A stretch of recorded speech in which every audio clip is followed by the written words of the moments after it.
Hi everyone. Today we will present our findings on the APT campaign. This case is unique because the attack doesn't use traditional C2 infrastructure. Instead, they use three different day-job methods for command and control, which we will explain in detail through this presentation. Let me briefly introduce our background. My colleague, Alien, he is a senior cybersecurity researcher at JSAC2026. He focused on malware analysis and incident response, and he had present research at the Wei-Chieh, USA, HICON, COBRU, and other international conferences. And I am Minsky, and I am a senior threat detection and response analyst at JSAC2026. I focus on APT research and incident response, and had present at the COBRU first HICON and the JSAC2026. This is our agenda. Today's presentation is structured into three parts. First, incident background, and the next is the core of our presentation, the malware analysis. Finally, we will summarize our key findings and discuss the defensive recommendations. Before diving into our case, I would like to address an important trait we have observed.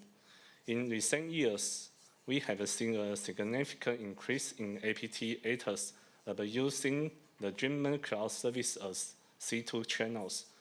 Well, this is not a new concept, but it's becoming more and more common. Here I'm referencing a full-point report from 2024, documentation China and APT actors using Google Ship as a C2 channel, target Taiwan's semiconductor industry. This case shares a meaning with what we will present today. But the attacker was, we observed, used multiple methods at the same time, making it much more hard to detect.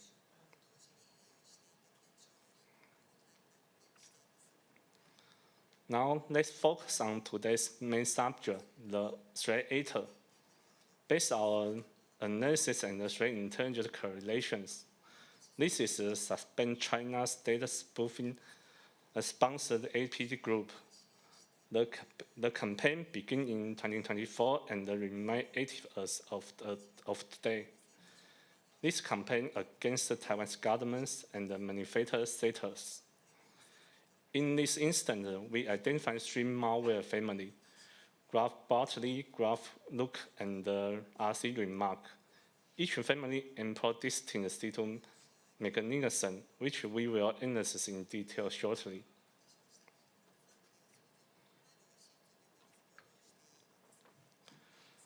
We classify this adversary as infrastructure list because they operation with minimal relation on traditional C2 infrastructure. Let me explain what we mean by day-job reservers. Traditional C2 communication involves direct connection malware connections to the attack server. A day-job, however, is an indirect mechanism. The attacker places command at the natural location, and the malware retrieves from there. In this case, the adversary employs three distinct types of day-job reservers. The first is cloud service, specifically the Microsoft-grade API, and the second is C2 infrastructure behind Cloudflare. Finally, the third involves compromised public website.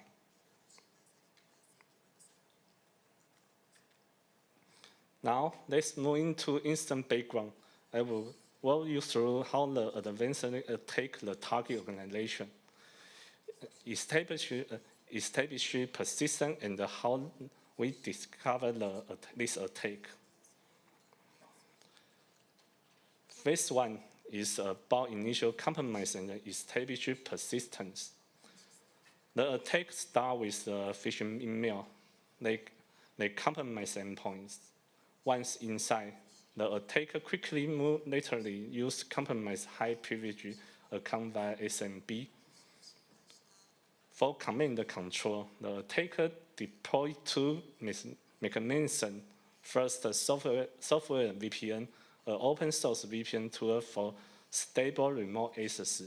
Second, malware uses the Microsoft service as the C2 channel. The Adversary combines traditional VPN backdoor with the cloud service C2. Soft-Ether VPN provides stable interactive access, while the cloud service C2 provides steals.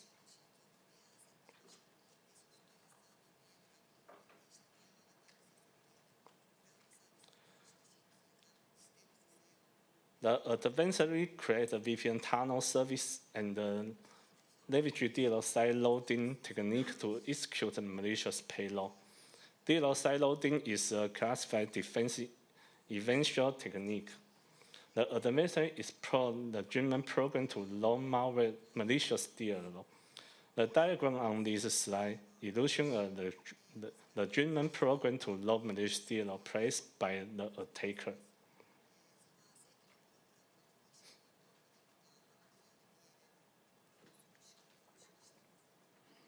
And the phase 2 is a key tuning point in this case.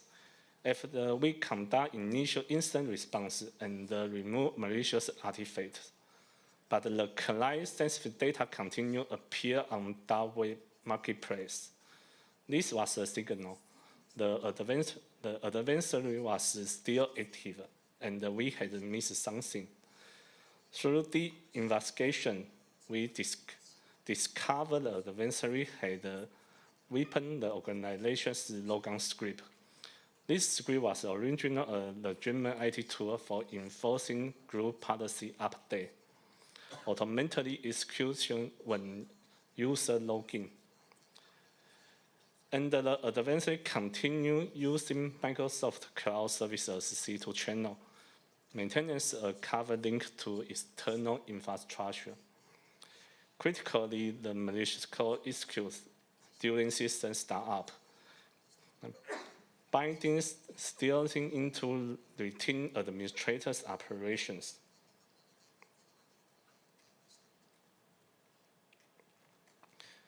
We carefully analyze the relation logs and identify traces of authentic logon script modification. More importantly, we observe suspicious behavior immediately after the script execute, inconsistent with its base system manager activities. This phase shows how the adversary maintains stale and continued data exfiltration by abusing trust system mechanism. As shown in the diagram on the slide, we observe the attacker try to attempt to replace the logon script file. At this point, we know the adversary modified the logon script, but how did the adversary get permission to modify GPO script? We conduct an in-deep AD environment auditing, focusing on a normal access log correlation with GPO and logon script modified timestamps. And we found the organization's ADCS contain multiple misconfigurations that enable ESC technical exploitation, such as ESC1, ESC3, ESC8, and ESC11.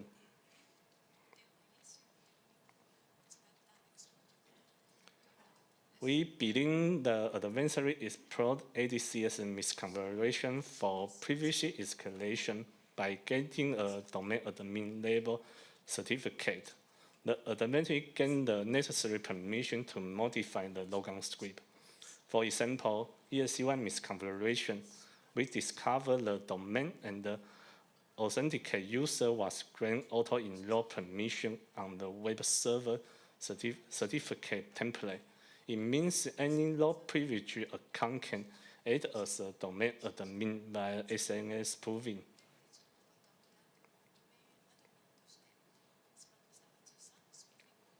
And let me briefly provide some introduction on ADCS ESC technique. ESC stands for a series of ADCS attack technique discovered by Spencer Us.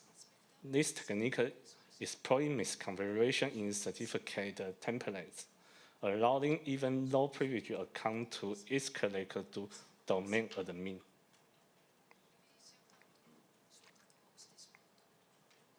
Now let's put all the pieces together and see the complete attack flow. First, phishing. The attacker gets initial access through phishing email. And the second, ADESC exploitation. They abuse ADCS misconfiguration to escalate privilege from a novel user to domain admin. Third, GPO deployment. Well, domain admin rights. With domain admin rights, they modify the GPO logon script and push it to the endpoints across the organizations. From there, they deploy string malware family and establish multiple C2 channels, software EPPN to stable access and Microsoft-grade API for cover communications. The complex chain shows the adversary has deep knowledge of Windows AD environment and know how to hide their communications.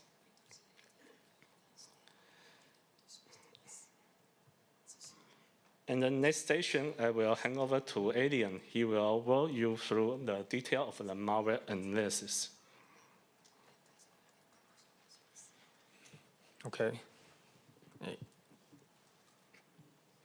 So now I will introduce you to the details of how the script and the malware works.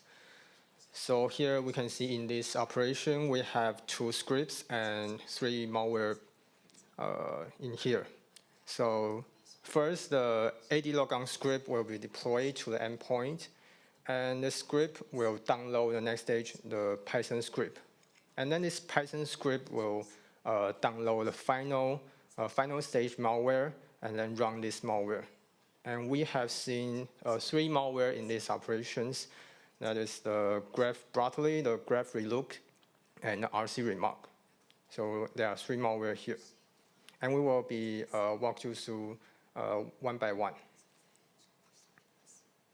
Okay, so now we will see the AD logon script. So this GP update bad script is originally configured by the victim's administrator. And so this is a classic example of the living over land technique, where the attacker used the script that's already on the system.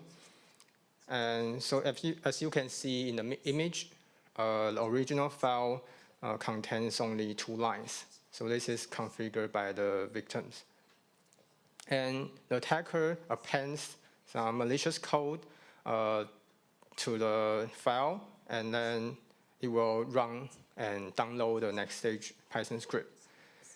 And afterward, once the script is executed, the attacker will revert the content to the original state to hide the track.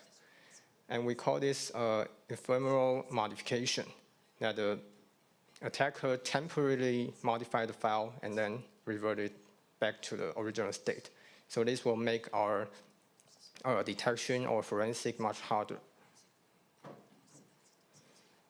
And here's another example of the modified GP update script. So we see that here a scheduled task is being created to run the next stage Python script. And instead of using a dedicated C2 infrastructure, we see the next stage Python script is hosted on a compromised public website. And you can see in the website URL, there's content of Go Web 2 strings. And if we Google the Go Web 2, and we can see there's a lot of website that contains this URL. And after some research, after some Google, we see that there's a SQL injection vulnerability that is already being disclosed on HitCon 0 day, and it's disclosed on 2020, so it's quite quite old. So we suspect that this is how the attacker get the control of this website. So then the attacker used this compromised website to host the malware. So this is like a dead drop resolver for malware. Okay, so next we will see how the Python script works and how is the contents of the Python script. So the attacker doesn't just download a script. They download an entire tar file, tar compressed file that's containing a minimum dependency to run the Python script. And it only contains the socket and SSL library, the minimal library that they need. So this bundle is quite portable. So it means that it doesn't rely on victim to having to install the Python. So it's kind of similar to a Py installer, but we can see the attacker try to avoid using Py installer because it's likely a much higher chance to being flagged by the antivirus. So the attacker tried to bundle this Python script themselves to pack it into a single tar file. So this is the script content, and we can see the main goal here for the script is to download the code from a specific URL and then execute it inside a Python. So however, to make the script looks more normal, we see the attacker try to prepend and append some completely unrelated junk code that is used to disguise as normal script. And this is only part of the example. We also see there's other open source projects being copied and pasted inside the script just to make it looks more normal. And instead of Python script, we also observe some other example that the attacker trying to deploy to endpoints, that it used the Node.js to execute the payload instead of Python.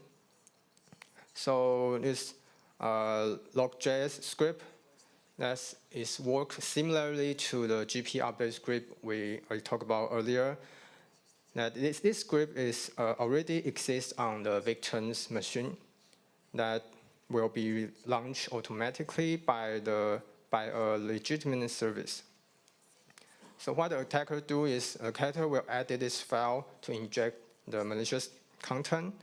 And then once the script is being picked up and executed by the service, the attacker will revert the file to its original state to hide its track. So this is another example of the ephemeral modification we mentioned earlier, that the attacker using a script that's already on the victim machine. Okay, so here the C2 infrastructure used by the Python script is what we call a type 2 C2, that the C2 is hiding behind a Cloudflare. And if we visit the website, we can see either the website will have a normal, it looks like a normal website, or we will get a 403 forbidden HTTP response. But if we send the request with the exact header we found in the header, that we can see in the image, like the DNT or the cookie. Here the cookie is empty. And if we send this exact header, we can get a response with a base 64 encoded payload. So this is the actual payload. And at the time of my analysis, the server responds with a simple command. And this command instructs the Python script to sleep for 2 hours. So it seems like the C2 is telling the Python script to stay put and wait for next instruction. Okay, so next we will move on to introduce the graph relook, this malware. Oh wait, the graph battery, sorry. And the first malware here is the graph battery, and the malware is written in Golang. And this malware uses the Microsoft Graph API as their C2. So we can see that the client ID and the client secret is directly embedded inside the malware. And they use the client credential grant flow OAuth to automatically get the token. So this kind of OAuth can get a token without human interaction, so they can get a token in the malware. And after they get a token, the malware will try to get a list of users. And this user with this attribute, you can see in the image, they were trying to get the user principal name, the display name, the mobile phone, the street address. So you may wonder why the malware will try to get the user attribute for. So here the malware is trying to look for a specific trigger word. So here the trigger word is start. So we can see if the display name list field contains the substring start, then the malware will try to extract the value of the street address. And then it will decode the payload and then try to execute this as a shell command. So each user here is actually a command from the C2 attacker. They are using the user attribute as their dead drop resolver for the C2 command. So how the malware decode the command? So here the malware uses a quite unique decoding method, Brotherly and base 91. So Brotherly is a compression algorithm, and base 91 is a mutated version of base 64, so it uses 91 characters instead of 64. So 91 characters basically include all the printable characters. And so this combination of Brotherly and base 91 is quite unique. So this is one of the signature and pattern for the malware. And because, well, we have the credentials, so we can see the actual data we retrieve, we can decode it. And the final command is the host name. So this is the last command sent by the attacker.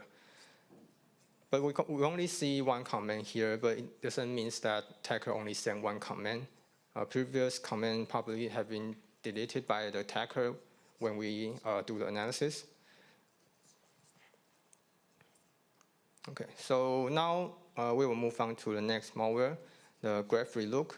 And this malware uses the same graph API. But unlike the graph Brotherly, it uses a different set of Microsoft Graph API. It uses the Outlook API. So you can see here, the malware also embed the client ID and client secret inside to get a token. And the scope it requires here is the mail send and mail rewrite to get the email. So here in the image, you can see this is the Outlook email of the attacker. And the attacker tried to embed the payload inside the mail content. And once it decoded, it will be executed like a shell code.